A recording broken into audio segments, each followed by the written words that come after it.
नमस्कार दोस्तों, मैं रवि गोयल स्वागत करता हूं आपका उड़ान आईएएस एकेडमी के ई लर्निंग प्लेटफॉर्म पर। दोस्तों, आज के इस वीडियो में मैं आपसे छत्तीसगढ़ पुलिस सब इंस्पेक्टर भर्ती परीक्षा के सिलेबस पर डिटेल में चर्चा करूंगा।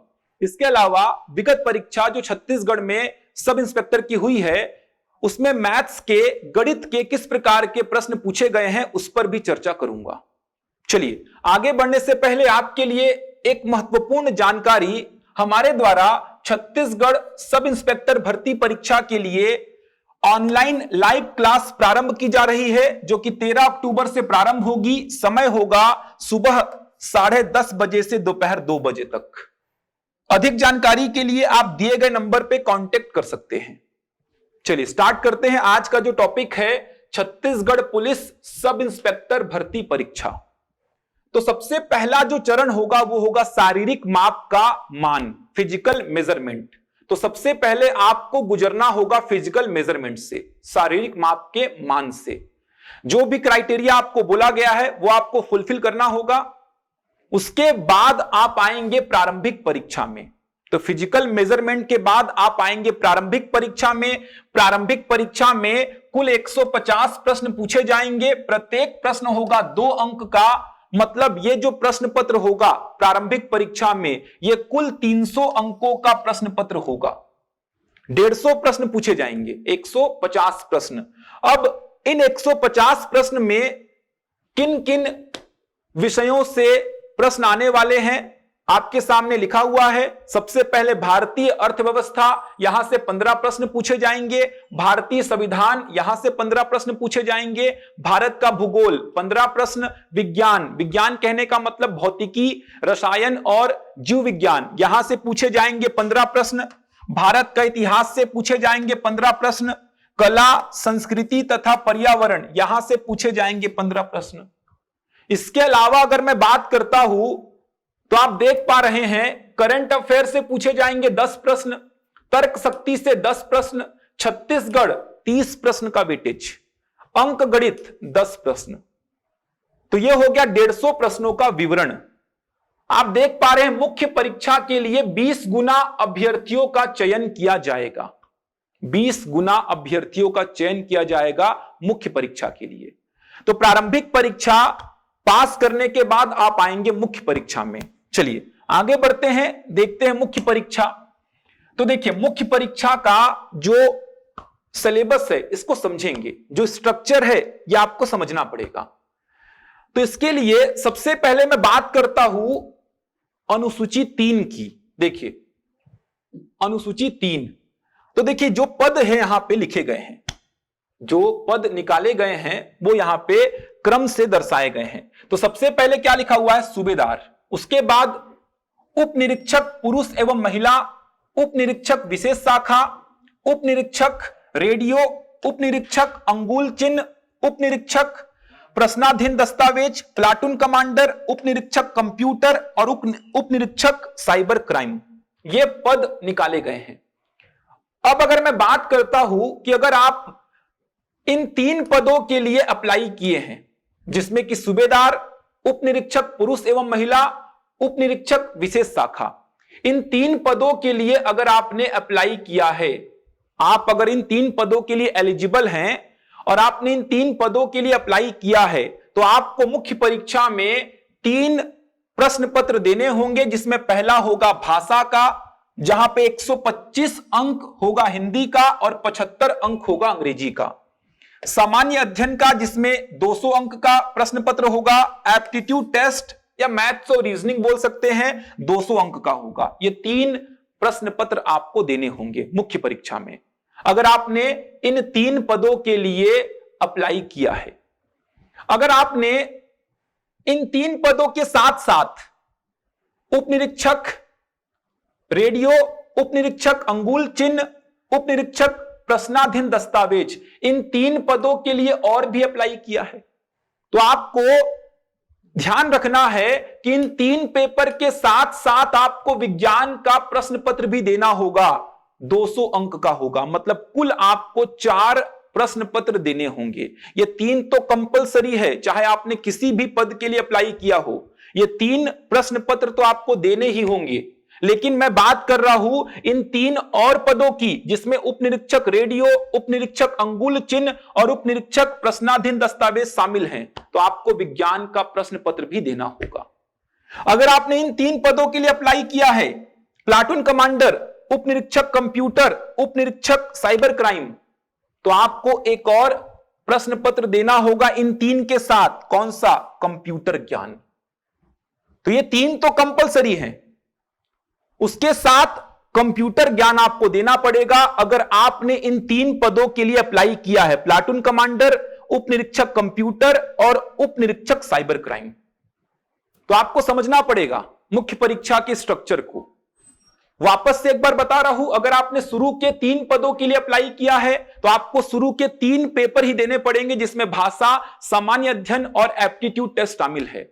आपने अगर आप इन 3 पदों के लिए अप्लाई किया है तो आपको शुरू के 3 प्रश्न पत्र के साथ एक विज्ञान का प्रश्न पत्र भी देना होगा। और आपने अगर इन 3 पदों के लिए अप्लाई किया है तो आपको शुरू के 3 प्रश्न पत्रों के साथ कंप्यूटर का प्रश्न पत्र भी देना होगा। ठीक, तो यह हो गया आपका मुख्य परीक्षा, वही यहां पे लिखा हुआ है, आप देख सकते हैं।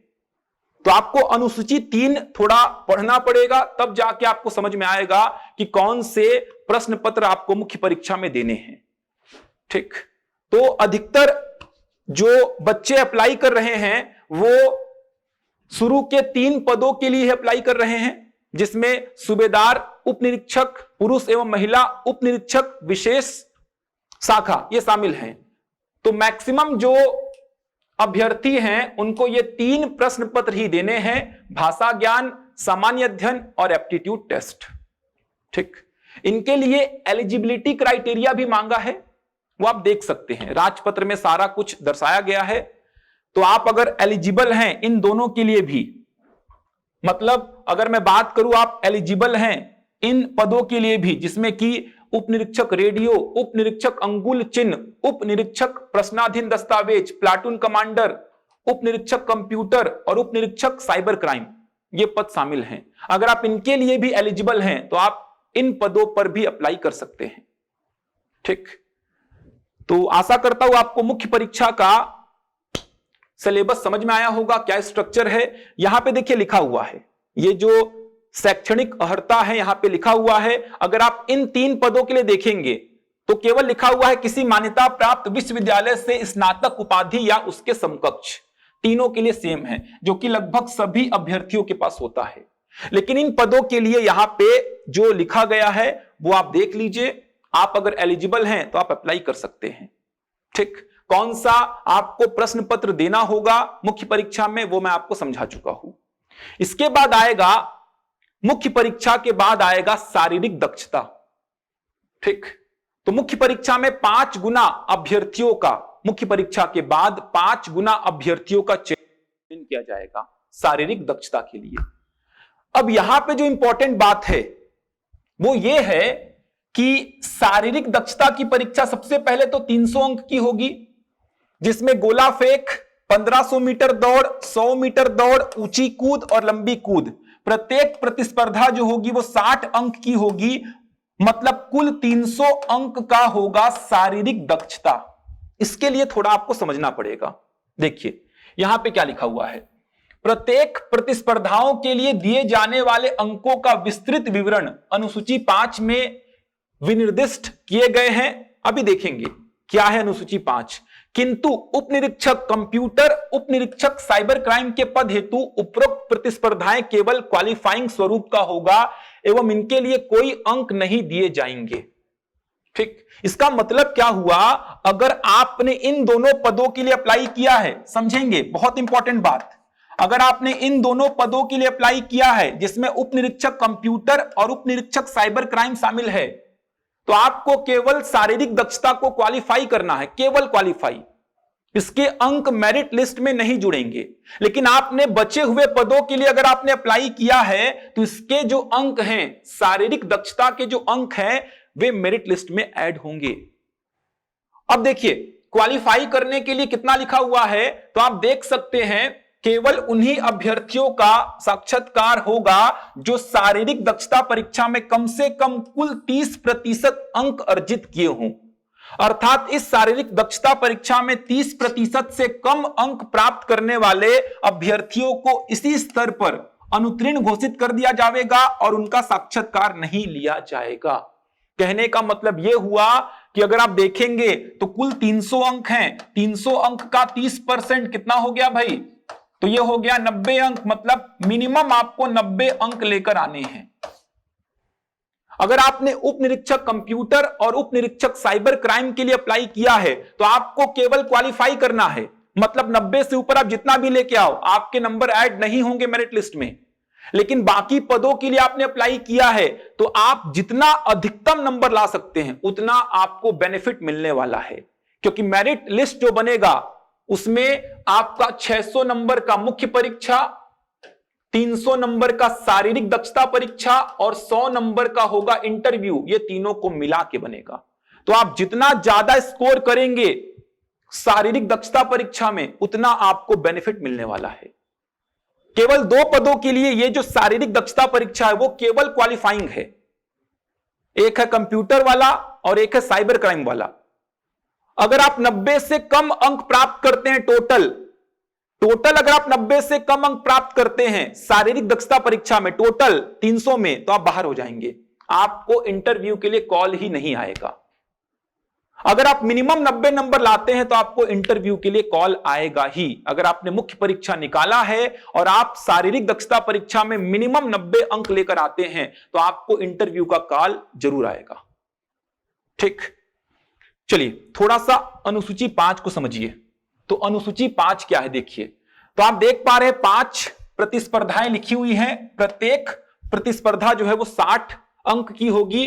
पुरुष अभ्यर्थी और महिला अभ्यर्थी दोनों के लिए अलग अलग डिफाइन किया गया है। जैसे पहला मैं बात करूं लंबी कूद का, तो देखिए लंबी कूद का यहां पे लिखा गया 3 प्रयास में होगा। 12 फीट तक अगर आप कूद पाते हैं तो आपको मिलेगा 0 अंक। 0 अंक मिलने का यह मतलब नहीं हो गया कि आप बाहर हो गए हैं, ऐसा नहीं है। मिनिमम आपको 90 नंबर लाने हैं सब मिला के। अगर आप 12 से 14 फीट तक कूद पाते हैं तो आपको 12 नंबर मिलेगा।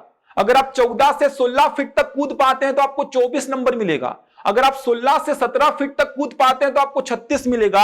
अगर आप 17 से 18 तक कूद पा रहे हैं तो 48, 18 से 19 में आपको मिलेगा 60। मतलब 18 फीट से लेकर 19 फीट या 19 फीट से अधिक अगर आप कूद पाते हैं तो आपको मिलेगा 60 में 60। तो यहां पे आपको देखने को मिलेगा कि नंबर किस प्रकार से अर्जित किए जा सकते हैं। उसी प्रकार यहां पे आप देख सकते हैं ऊंची कूद 4 फीट 0 नंबर, 4 फीट 2 इंच, मतलब 4 फीट से 4 फीट 2 इंच तक 12 नंबर मिलेगा सीधे आपको। तो आपको यहां पे मिनिमम 90 नंबर तो लाना ही है। 90 से कम लाएंगे तो बाहर हो जाएंगे आप सीधे, इंटरव्यू का कॉल आपको नहीं आएगा। जितना ज्यादा ला सकते हैं उतना बेनिफिट मिलेगा, क्योंकि मेरिट लिस्ट में आपके नंबर काउंट होंगे। जैसे एग्जांपल के लिए मुख्य परीक्षा में 600 में आपके 500 नंबर आए, शारीरिक दक्षता परीक्षा में 300 में आपके 200 नंबर आए, तो उधर 500 इधर 200, टोटल कितना हो गया? 700 हो गया। यह बेनिफिट मिलेगा। लेकिन जो कंप्यूटर और साइबर क्राइम के लिए अप्लाई किए हैं उनका केवल क्वालिफाइंग होगा। मतलब आप मिनिमम 90 लेके आओ, उसके ऊपर जितना भी लाओ, ठीक, उनका इंपॉर्टेंस वही है जो 90 का है। इसी प्रकार आप देख सकते हैं गोला फेंक 3 प्रयास में होगा। 100 मीटर दौड़ तो एक ही प्रयास में होगा भाई, यहां तो 3 प्रयास की बात ही नहीं होगी। 1500 मीटर दौड़ ये भी एक ही प्रयास में होगा, एक ही प्रयास में होगा। ठीक, तो 100 मीटर दौड़ और 1500 मीटर दौड़ यहां भी लिखा हुआ है। देखिए 5 मिनट के अंदर अगर आप दौड़ पाते हैं तो आपको 60 में 60 मिलेगा। अगर आप 5 से 5 मिनट 10 सेकंड लेते हैं, मतलब 5 मिनट से लेके 5 मिनट 10 सेकंड के बीच में अगर आपका टाइम है तो आपको 48 मिलेगा। 5 मिनट 10 सेकंड से लेके 5 मिनट 20 सेकंड तक आपको 36 मिलेगा। ठीक, 5 मिनट 40 सेकंड से अधिक लगा दिए तो आपको 0 मिलेगा। 0 मिलने का यह मतलब नहीं है कि आप बाहर हो गए हैं।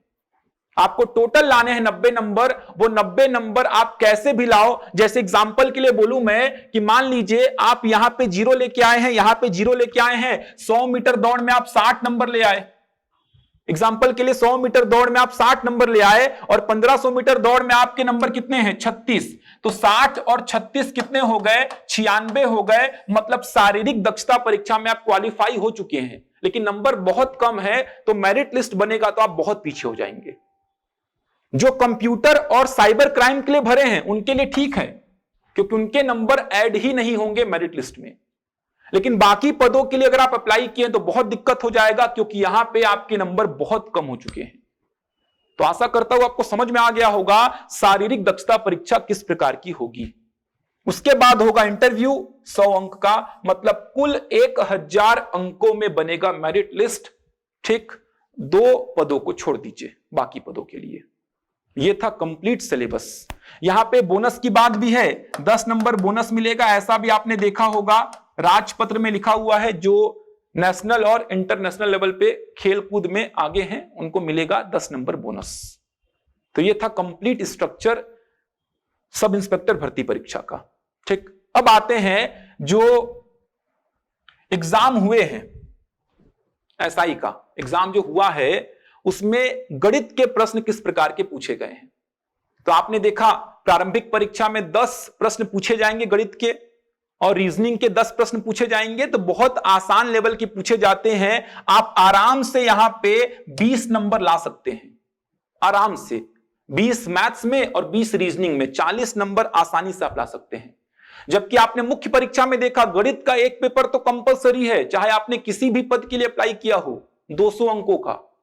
तो पहला जो प्रश्न लिखा हुआ है, 60 किलोमीटर प्रति घंटा की गति से चलती हुई एक ट्रेन 1.5 किलोमीटर लंबी सुरंग में से 2 मिनट में गुजर जाती है, ट्रेन की लंबाई कितनी होगी।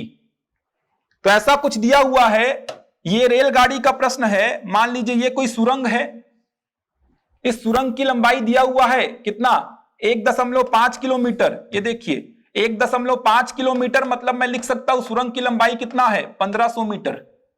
इधर से कोई ट्रेन आ रही है, इस ट्रेन की चाल आपको दिया है कितना 60 किलोमीटर प्रति घंटा, और इस ट्रेन की लंबाई आपसे पूछा है, तो मान लिया मैं इस ट्रेन की लंबाई कितना है L मीटर।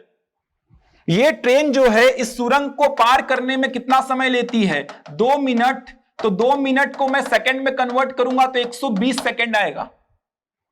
और समय का फॉर्मूला होता है दूरी बटा चाल, समय का फॉर्मूला हो जाएगा दूरी बटा चाल। आपको पता है किसी सुरंग को, किसी प्लेटफॉर्म को, किसी पुल को या किसी खड़ी रेलगाड़ी को अगर कोई ट्रेन पार करती है तो दूरी क्या हो जाती है, रेलगाड़ी की लंबाई प्लस उस वस्तु की लंबाई। तो यहां पे समय किसमें दिया है सेकंड में 120, दूरी क्या हो जाएगा रेलगाड़ी की लंबाई L मीटर प्लस सुरंग की लंबाई 1500, और चाल कितना है 60 किलोमीटर प्रति घंटा। तो 60 किलोमीटर प्रति घंटा को मैं कन्वर्ट कर लूंगा मीटर प्रति सेकंड में। क्यों? क्योंकि भाई अगर आप देखेंगे तो ये रखा हुआ है सेकंड में, ये मीटर में, तो ये भी किसमें होना चाहिए मीटर प्रति सेकंड में। बहुत आसान सा प्रश्न था। आपको यहां से निकालना है L का वैल्यू, तो आप क्या करिए 120 के बगल में ले आइए 60 गुणा 5/18 को बराबर L प्लस 1500। सिंप्लीफाई कर लीजिए, 6 से कट कर दीजिए, 6 त्रिका 18, 6 दहम में 60, 3 से कट कर दीजिए, 3 चौको 12, कितना आ जाएगा 4 पंचे 20, 200 दहम में कितना हो जाएगा 2000। तो 2000 में से 1500 को घटाएंगे तो आपको L का वैल्यू मिल जाएगा 500 मीटर। इसका मतलब रेलगाड़ी की लंबाई कितनी हो जाएगी 500 मीटर। ऑप्शन देख सकते हैं, ऑप्शन बी जो है ये मैच हो रहा है, रेलगाड़ी की लंबाई हो जाएगा 500 मीटर।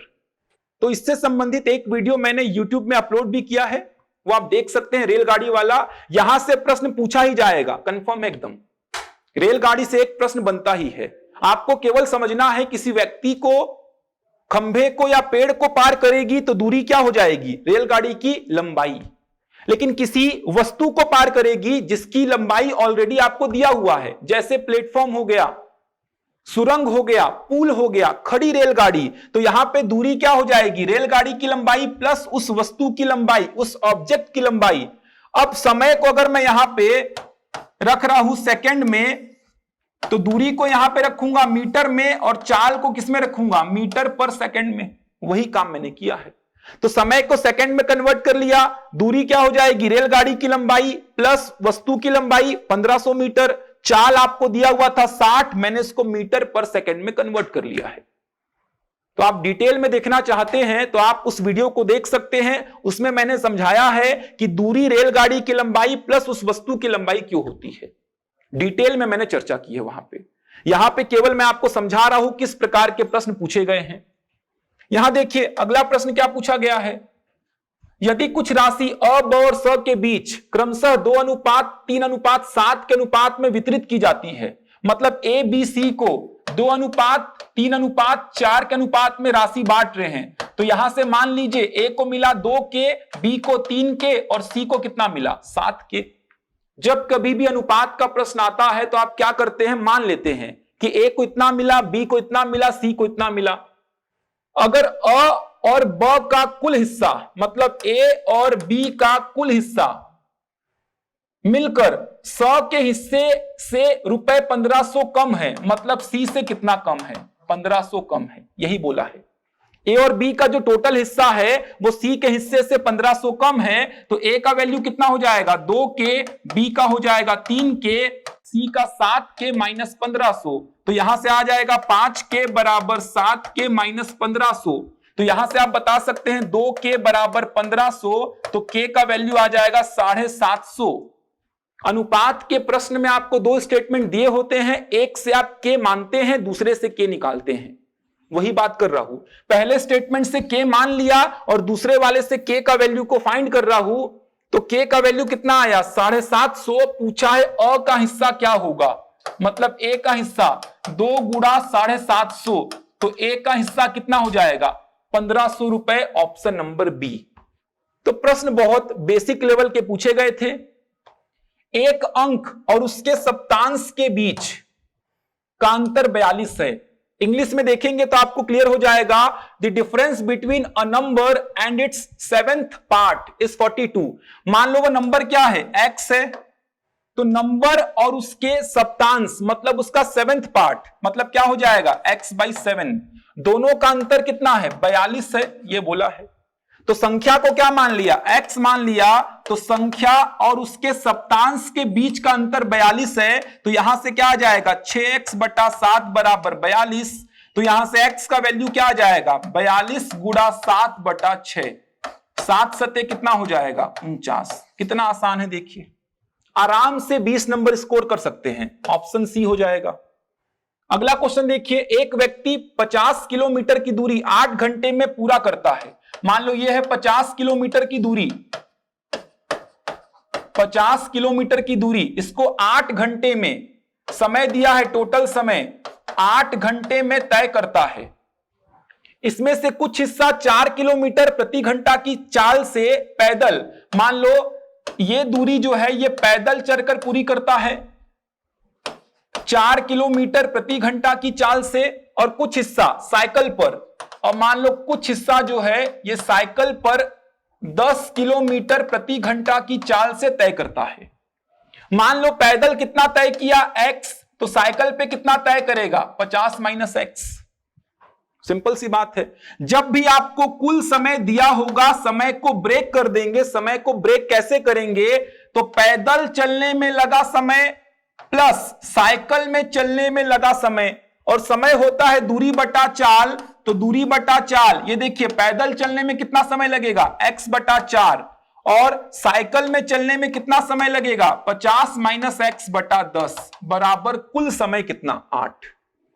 सिंप्लीफाई कर लीजिए, एलसीएम ले लीजिए, 10 और 4 का 20 आ जाएगा, 4 से 20 को भाग दूंगा 5, तो ये हो गया 5x, 10 से भाग दूंगा 2 का गुणा 50 में 100 माइनस 2x बराबर 8। सिंप्लीफाई करेंगे तो 3x प्लस 100 बराबर 160, तो 3x बराबर आ गया 60, तो x का वैल्यू मिल जाएगा 20 किलोमीटर। तो पैदल चलकर कितना दूरी तय किया x, और x का मान कितना आया है 20। सारे प्रश्न आपको नोट्स में मिल जाएंगे, एकदम नोट्स में आप आसानी से देख सकते हैं, सारे प्रश्न आपको मिल जाएंगे, केवल डेटा चेंज होंगे। 57 का 2/3, 90 के 1/3 से कितना अधिक है, कितना आसान है देखिए, 57 का मतलब गुणा का को जनरली आप क्या लिखते हैं, गुड़ा, लेकिन वी बॉड मास पढ़ेंगे तो आप पढ़ेंगे का मतलब गुड़ा, लेकिन भाग से पहले का सॉल्व होता है और भाग के बाद गुड़ा होता है। डिटेल में आपने पढ़ा होगा वी बॉड मास। तो 57 का 2/3 और 90 का 1/3 कितना आ जाएगा, 3 एकम 3, 3 नवा 27, 38 हो गया, और ये कितना हो गया 30। कितना अधिक है, तो आप देख सकते हैं 57 का 2/3 38 है, 90 के 1/3 30 से कितना अधिक है, 8 अधिक है। बच्चों टाइप के प्रश्न पूछे गए हैं। दो बैंकों में से 1000 पर 2 वर्षों के सामान्य ब्याज का अंतर 5 रुपए है। इसका मतलब मान लो बैंक ए है जहां से आप 1000 रुपए लिए हैं, ठीक, दर आपको नहीं दिया गया है, तो मान लो दर कितना है R1%, समय कितना है 2 वर्ष। दूसरे बैंक से भी आप कितना लिए 1000 रुपया, दर मान लो R2 है, समय कितना है 2 वर्ष। दोनों ब्याज का अंतर कितना है 5, तो ब्याज क्या होगा, मूलधन गुणा दर गुणा समय बटा 100। दूसरे वाले का क्या हो जाएगा, मूलधन गुणा दर गुणा समय बटा 100, दोनों का अंतर कितना है 5। ये क्या लिखा हुआ है, ब्याज, मूलधन दर समय बटा 100। अब देखिए दोनों को सॉल्व कर लीजिए, कितना आ जाएगा, ये कितना हो जाएगा, 2 0 से 2 0 कैंसिल हो गया, 2 0 से 2 0 कैंसिल हो गया, 1000 है भाई यहां पे, कितना आ जाएगा 20 R1 माइनस 20 R2 बराबर 5। 20 को कॉमन निकाल दीजिए, R1 माइनस R2 बराबर 5, तो ये हो जाएगा R1 माइनस R2 बराबर 5 बटे 20, 1/4। 1/4 मतलब कितना हो जाएगा 0.25%। ठीक, अगला क्वेश्चन देखते हैं। जिस काम को पूरा करने में 18 व्यक्तियों को 36 दिन लगते हैं, उसी काम को 12 व्यक्ति कितने दिनों में पूरा करेंगे। तो आपने समय कार्य में ऐसा पढ़ा होगा, M1 D1 बाई W1 बराबर M2 D2 बाई W2। यह भी आपको नोट्स में मिल जाएगा। जिस काम को पूरा करने में 18 व्यक्ति, M1 का वैल्यू 18, D1 का वैल्यू कितना 36, W1 मतलब वही काम है तो एक ले लिया। 12 व्यक्ति कितने दिन में करेंगे, D2 का मान पूछा है, W2 का मान क्या हो जाएगा, सेम, एक ही काम है, काम सेम। तो यहां से D2 का वैल्यू आप बता सकते हैं कितना हो जाएगा, 12 तिरिका 36, तो यहां D2 का वैल्यू कितना हो जाएगा 54 दिन में नक्की कर लेंगे। देख पा रहे हैं क्वेश्चन का लेवल। अगला क्वेश्चन देखिए, दो भाइयों के बीच आयु में 10 वर्ष का अंतर है। दो भाइयों के बीच आयु में 10 वर्ष का अंतर है। मान लीजिए ए और बी के बीच का जो अंतर है आयु में 10 वर्ष का है। 15 वर्ष पूर्व बड़ा भाई की आयु छोटे भाई की आयु से 1.5 गुना थी, तो 15 वर्ष पूर्व यह हो गया बड़े भाई की आयु। मान लो वर्तमान में बड़े भाई की आयु ए है और छोटे भाई की आयु बी है, तो दोनों का अंतर कितना हो गया 10।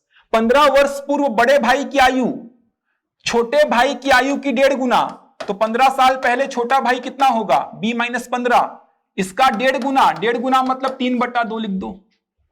तो बड़े भाई की वर्तमान आयु पूछा है, दोनों को सिंप्लीफाई कर लो और निकाल दो आप a और b का मान, तो ये हो जाएगा 2a माइनस 30, 3b माइनस 45।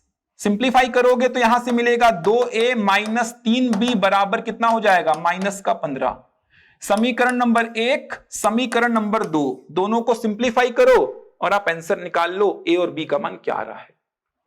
तो कहने का मतलब केवल मैं आपको यह समझा रहा हूं कि क्वेश्चंस का लेवल बहुत आसान होता है।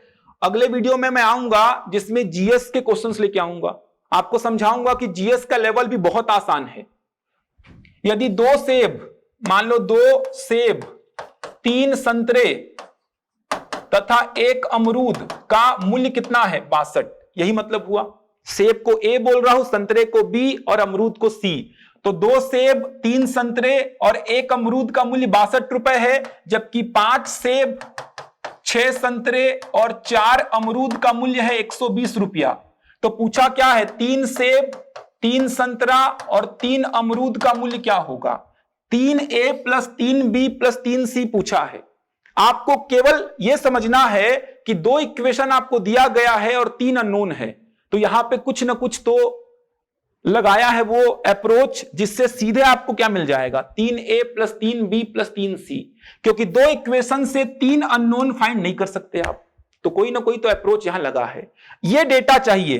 देखो 5 में 2 घटाऊंगा 3 आएगा, 6 में 3 घटाऊंगा 3 आएगा, 4 में 1 घटाऊंगा 3 आएगा।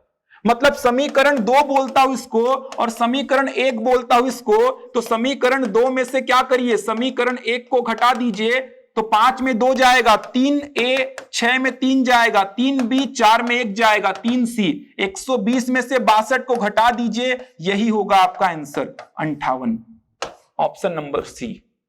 तो ऐसे क्वेश्चंस का प्रैक्टिस आप ऑलरेडी कर चुके होंगे अगर आपने पढ़ा होगा तो। एक पुस्तक का मूल्य 10% से बढ़ने के बाद 5% से कम हो गया, पुस्तक के मूल्य में कितने प्रतिशत का परिवर्तन हुआ? तो यहां पे आपने प्रतिशत में ये पढ़ा होगा, प्रतिशत परिवर्तन का फॉर्मूला।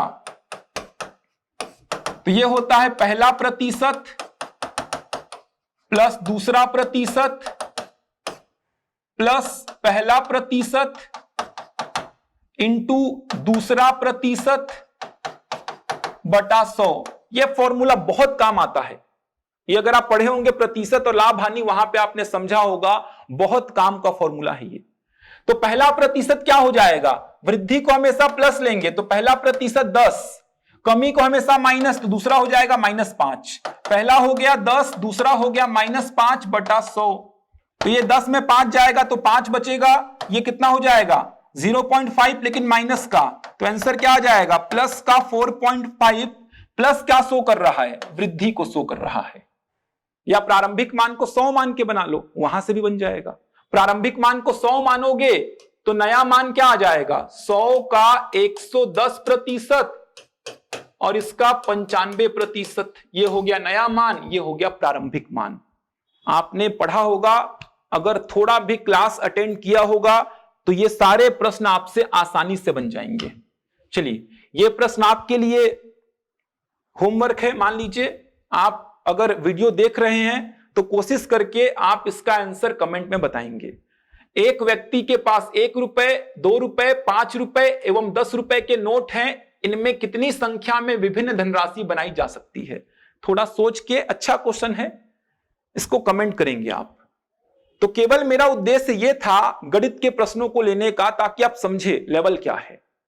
तो 20 नंबर गणित से और 20 नंबर रीजनिंग से आसानी से ला सकते हैं आप। 40 नंबर आसानी से आप ला सकते हैं यहां से। इसके अलावा आगे मैं रीजनिंग का और जीएस का वीडियो लेकर आऊंगा, जिसमें आपको बताऊंगा कि जीएस और रीजनिंग से भी प्रश्न बहुत आसान पूछे गए हैं। तो मैथ्स और रीजनिंग आपको पढ़ना है, क्योंकि इसका मेंस में भी वेटेज 200 अंक का है। ठीक, 200 अंक का प्रश्न पत्र होगा मेंस में, पेपर नंबर 3 जो आपने देखा था।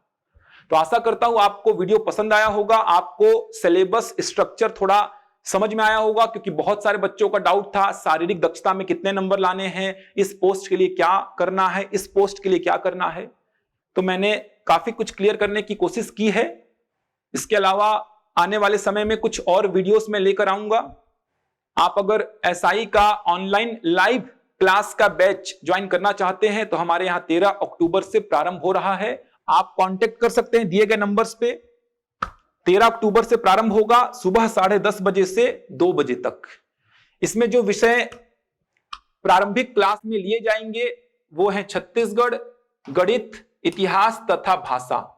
और आपने देखा सिलेबस, इन विषयों का बहुत इंपॉर्टेंस है। ये जो तैयारी होगी एकीकृत तैयारी होगी, प्रारंभिक और मुख्य परीक्षा की। अलग अलग करने का कोई मतलब नहीं है, यहां पे इतना टाइम आपके पास नहीं रहेगा। तो आपको प्रारंभिक और मुख्य परीक्षा की एकीकृत तैयारी करनी है। इसीलिए हमने यहां पे भाषा भी रखा है, गणित भी रखा है, छत्तीसगढ़ भी रखा है और इतिहास। मतलब एक आपका छत्तीसगढ़ पोर्शन से हो जाएगा, एक आपके भारत के सामान्य अध्ययन से हो जाएगा, एक हो जाएगा गणित और एक हो जाएगा भाषा। तो सारे विषयों को साथ में लेके चलेंगे। तो जो क्लासेस आरंभ होंगी वो इन 4 विषयों के साथ होंगी। तो आप अगर इस बैच को ज्वाइन करना चाहते हैं, इसके बारे में अधिक से अधिक जानकारी आप लेना चाहते हैं, तो आप इन नंबर्स पे कांटेक्ट कर सकते हैं। चलिए, तो मिलते हैं अगले वीडियो में, तब तक के लिए धन्यवाद।